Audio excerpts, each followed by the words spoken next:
Today we're going to show you how to make this raised wing natural edge bowl made out of Osage Orange. I'll show you all the trials and tribulations I had, I'll show you the process I went through, and we'll see how it turns out. So sit back, relax, and enjoy the show. Thanks for watching. Get this wood here until it's quite frozen. Not sure what kind of wood it is. It may be Osage Orange. Kind of hard to tell. The local utility company has been cutting down trees in the area. I found this log line alongside the road. Had angled ends on it, so I decided to make an angled cut so I can get 2 bolt blanks out of it. Find the center, bore a hole, and mount it in the pin jaws of my chuck. Now I'll give it a test spin. Yeah, it's not running too wildly.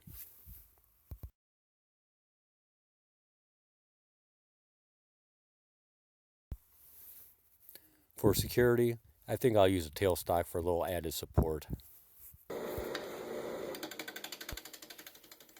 I start the initial roughing with a push cut. As you can see, the bowl gouge is bouncing quite a bit as I'm cutting mostly air at this point. I have to keep the lathe speed down as the blank is still quite a bit unbalanced at this point.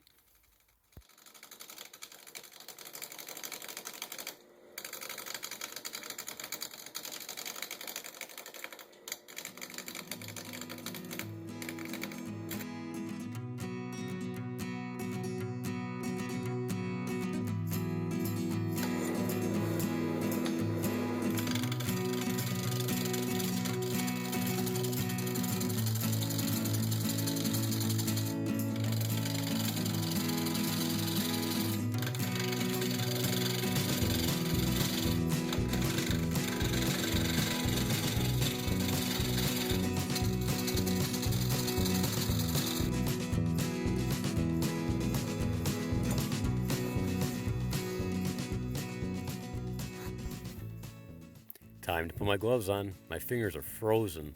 It's early February. It's only 16 degrees in my garage.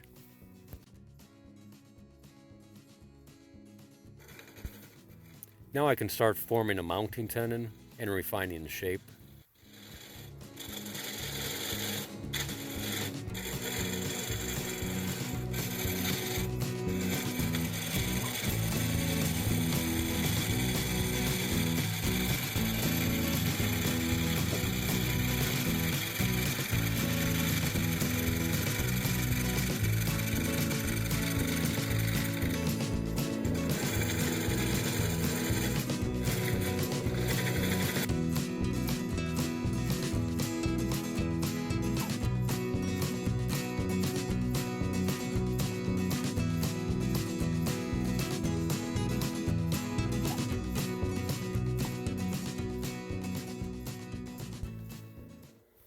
One final pass and I'll be ready to reverse mount the blank.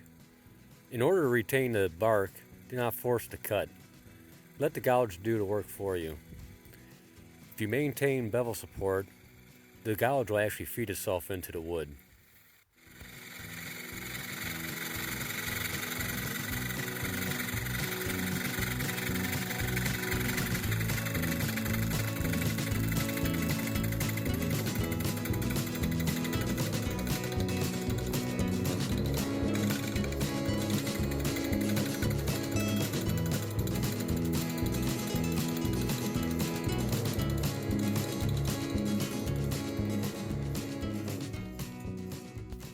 Here I'm using the large jaws on my chuck.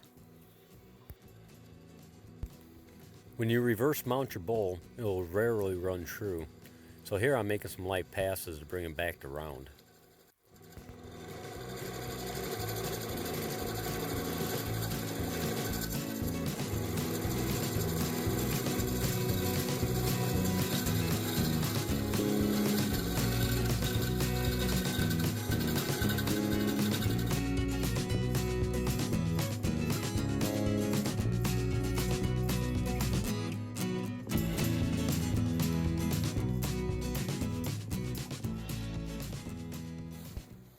Well, the pith is starting to crack. The problem is going to plague me later on. I'm hoping a little thin CA glue is going to help stabilize the cracks.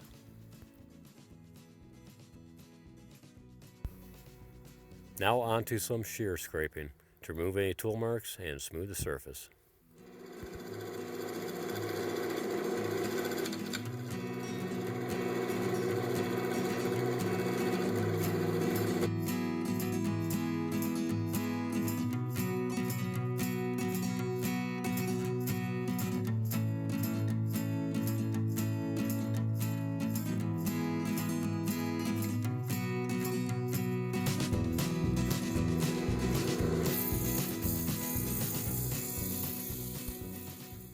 I start sanding the lower portion by hand. As you can see, the sandpaper quickly clogs.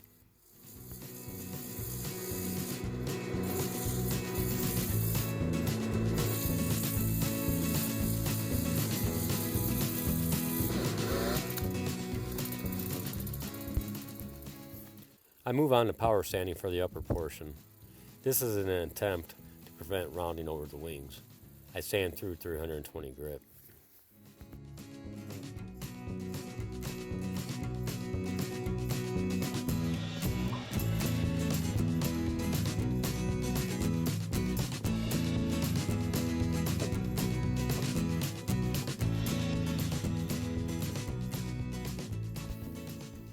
Now I can move on to hollowing out the inside of the bowl. I work my way down in stages and progress to the rim of the bowl. The objective is to make the inside walls parallel with the outside walls.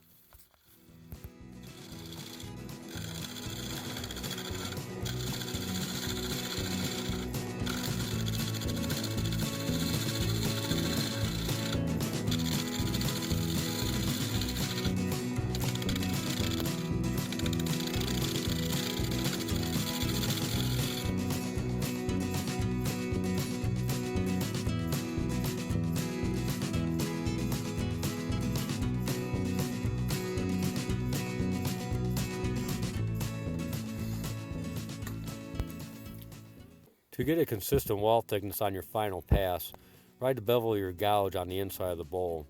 Then push your tool handle away from you until a little shavings start. Then move your bowl gouge parallel with the wall out to the rim of your bowl, and then make your final pass. This will ensure that you're following parallel with your outside wall.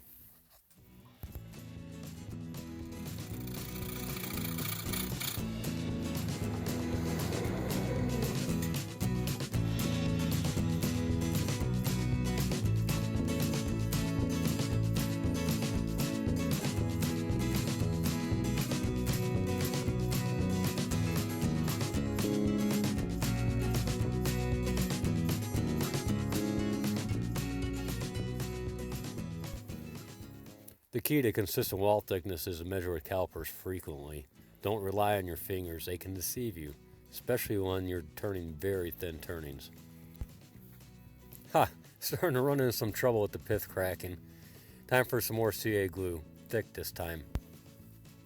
The cracking is leading to uneven warping as each wing's pith is cracking in different directions. This is causing the gouge to make a cut on one wing and not cut on the other. I could continue to try to make passes to even out the effects of the warpage in that area, but I'd get the wall thickness too thin. So I'll just have to sand it out. Not a big deal. Actually, it looks much worse on camera than it did while I was turning it.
I really hate doing this, but my best option really is to power sand with the lathe off and try to get rid of those bad spots that were caused by the warping.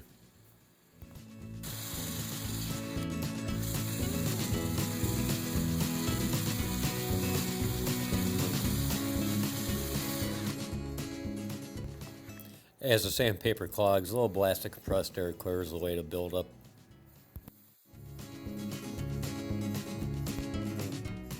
I power sanded with both the lathe off and on, and I sand it up to 320 just like the outside.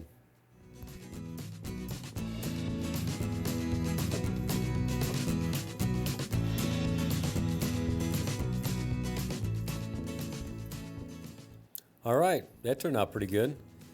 It sanded down real quickly. Again, it looked a lot worse on camera than it did in person. Now I'll reverse the bowl again using a simple jam chuck and refine the base and turn away the tenon.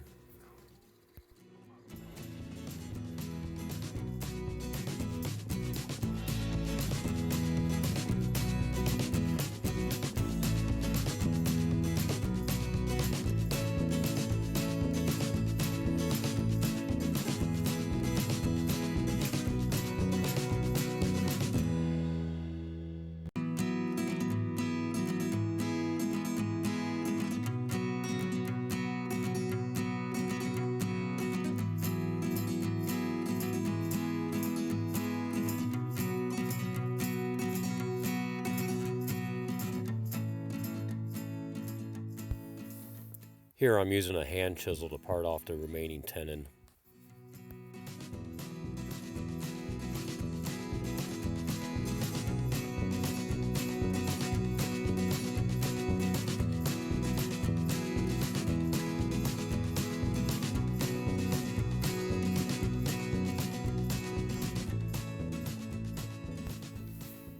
Using a homemade sanding disc, I'll sand the base flat.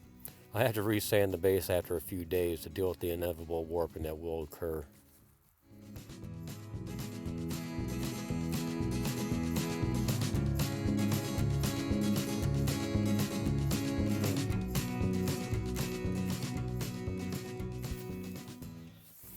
And here's the finished piece after 2 applications of the Danish Oil Finish. The first application of the Danish oil was applied as soon as the bowl was removed from the lathe. Then it was allowed to dry for 24 hours and sanded with a fine 3M pad. Then I applied the second application of the Danish oil. Alright, hope you like this project. Please don't forget to like this video and please subscribe to my YouTube channel. Until next time, thanks for watching.